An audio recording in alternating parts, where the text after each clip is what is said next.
In this lecture today, we're going to be focusing on assessment. There are two central purposes of assessment.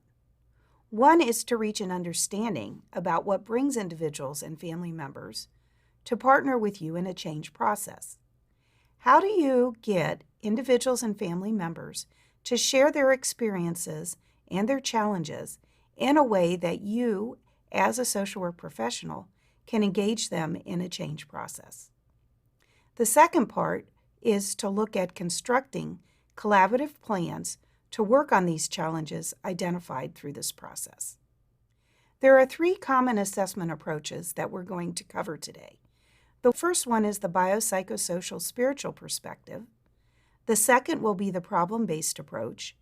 And the third will be a strengths resiliency approach. In the body-mind-spirit approach or perspective, we're looking at the connections that we have between our body, our mind, and our spirit. So the assessment in this particular approach will look at all elements that deal with the whole person. We'll be looking at how behaviors and emotions and cognitions impact the issues that the family or the individual is bringing to us.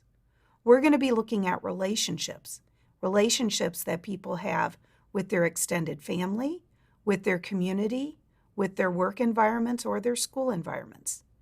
We're going to be looking at lifestyle choices, self-concept, spirituality, life goals, and placing all of these information pieces that we gather from the family and in the individual into the context of the current political, socioeconomic, and cultural perspective.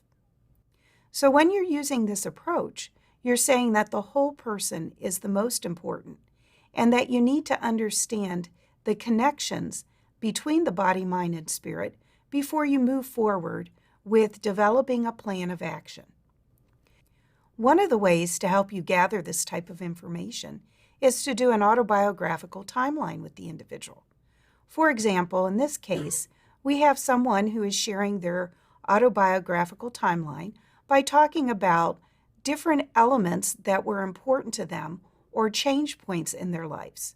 So you want to ask them for some of the things that you would consider like areas that are positive or ups in their life, and you want to ask them for times where they experienced downs in their life and areas where they had challenges that they made changes happen. So for example, in this particular biographical timeline, you're going to see that this person experienced the death of a parent very early in their life. Then they moved in with their grandmother. They became very involved in their school. They became popular through their involvement with an extracurricular activity called band. They also had friends that they identified as supportive. But then as they kept going through, you're going to see that they dropped out of college, they got depressed and were diagnosed with depression. They then found a group of friends that again helped them and were supportive. They got a job in the music industry, and then they started in a new relationship.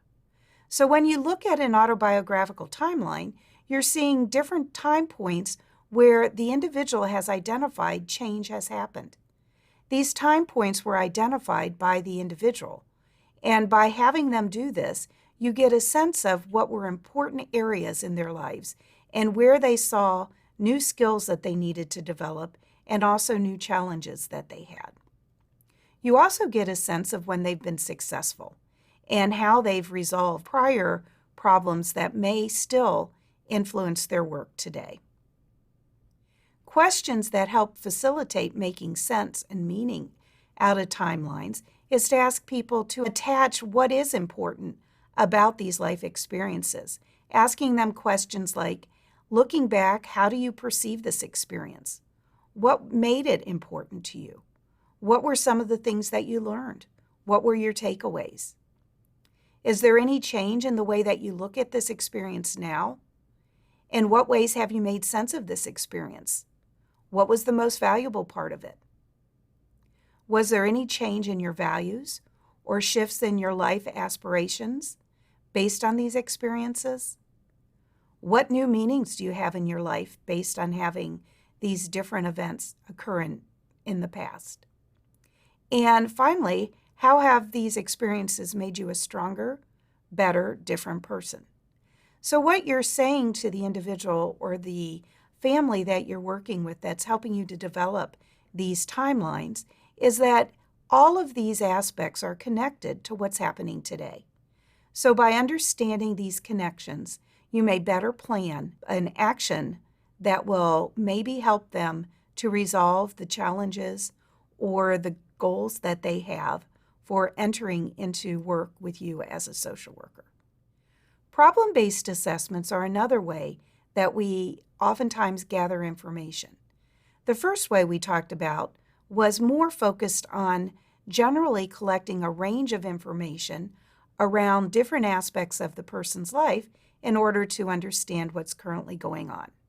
In a problem-based assessment, we're going to be focusing on the presenting problem or the challenge that that person brings to the social worker.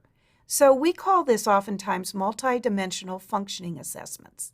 So you're looking at the presenting problems or the challenges, such as somebody might be coming to you because they've lost their job and they have been experiencing feelings of depression. Someone may be coming to you because their child is having problems in concentrating and focusing in school and having behavioral difficulties. Someone else might be coming to you because they have an elderly parent who is changing their functioning levels based on experiencing different types of physical challenges. So you're going to have a range of presenting problems. In this approach, you're going to start with the problem. You're going to start with how the individual or the family defines the work.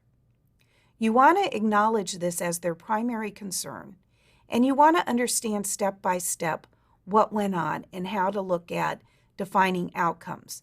So you're going to look at what's the nature of this referring problem, how long has this problem, what's the duration, and what might be some triggering events that bring the problem to the surface and bring them to an area of needing to see a social worker. You also want to know how often the problem occurs and the intensity in which this problem exists. You're trying to understand how these factors are linked to the problems getting better or worse. You also want to know how these particular areas are impacting on the functioning of that individual or that family. The functioning areas are often areas where people are experiencing a lot of pain. So how do you help individuals learn ways to deal with the problems that they are bringing to you and improving their functioning at school, at work, in the family, in relationships? The strengths resiliency approach is another approach we use for assessment. In this approach, I'm going to start with a case and helping us look at a case as a way of examining what's in the strengths perspective. In this case, we're going to be looking at Serena. Serena is a 14-year-old Latino girl with an outgoing personality. She likes dancing and drawing. She is also struggling with impulsivity, depression, and some out-of-control behaviors. She engages in risky behaviors which involve sex, drugs, and late-night partying with a crowd that scares her mother, Talia. Talia is originally from Mexico and had Camilla at 14, shortly after coming to the United States with her family. Talia's parents have died, but she remains close to her younger sister, Rachel, who lives a couple miles away. Serena's father is out of the picture, as are the different fathers of her 3 younger siblings.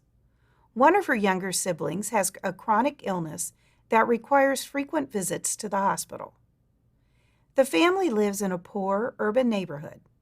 Serena and Talia have an explosive relationship. Talia is worried that Serena is going to end up pregnant, in jail, or dead on the street. Serena has already been involved with the juvenile justice system, and the family has been involved with Child Protective Services due to violence experienced in the home when one of her younger siblings' biological father lived with them. So when you use a strengths resiliency type of an approach, you're going to try to understand what is the vision that Serena has for her life. Where would she like to be headed in her life? You also want to make sure that you understand what are some of the obstacles that might get in the way. You want to also look at what supports might be there to help Serena get to her goals. And then you need to plan what needs to happen next. So in the Strengths Resiliency model, when you look at the Serena case study, you're going to understand that Serena has some goals in her life. We could look at all the problems that we identified in this 2-paragraph introduction to Serena's life. But what we really want to find out first is what's most important to Serena. What are some of the goals she has? And then we can look at the obstacles that might get in the way. And many of the problems that were identified here, her acting out behaviors, dropping in and out of school, getting involved with the juvenile justice system, may create problems for her in reaching the goals that she has for her life. Some of the supports that are out there, like her mother, who oftentimes may also be seen as an obstacle, or supports that she may have based on her own individual talents, like her dancing, can help her maybe move towards reaching her life goals. The other thing is you need to plan for what needs to happen next. So you would be working with Serena to understand what are the next steps that can move us in the direction that will help her in getting towards her primary goals. We can do the same type of organizing vision with Serena's mother and with other family members. By understanding what people want and where they want to go and what strengths they have to build on will help us in moving forward in understanding what needs to happen next. So what you have seen here is another approach that while we may all be dealing with problems or challenges, that in this approach we're really saying strengths and looking at the vision of the future is the way to start first in the assessment. All 3 of these approaches that we've presented today will get you to the point of moving forward with developing a plan for action. Another way that you can work with families or youth or individuals, even adults, is when you think about a situation, you need to ask yourself, what are we worried about? What is that family worried about? What am I worried about as a social work profession? What's working well in this family? What's working well for this youth or this individual? What needs to happen next? Answering these 3 questions, either using the biopsychosocial perspective, the problem-based perspective, or the strengths resiliency perspective, will help you move forward in doing the next step in the social work intervention process, which is moving from assessment to planning.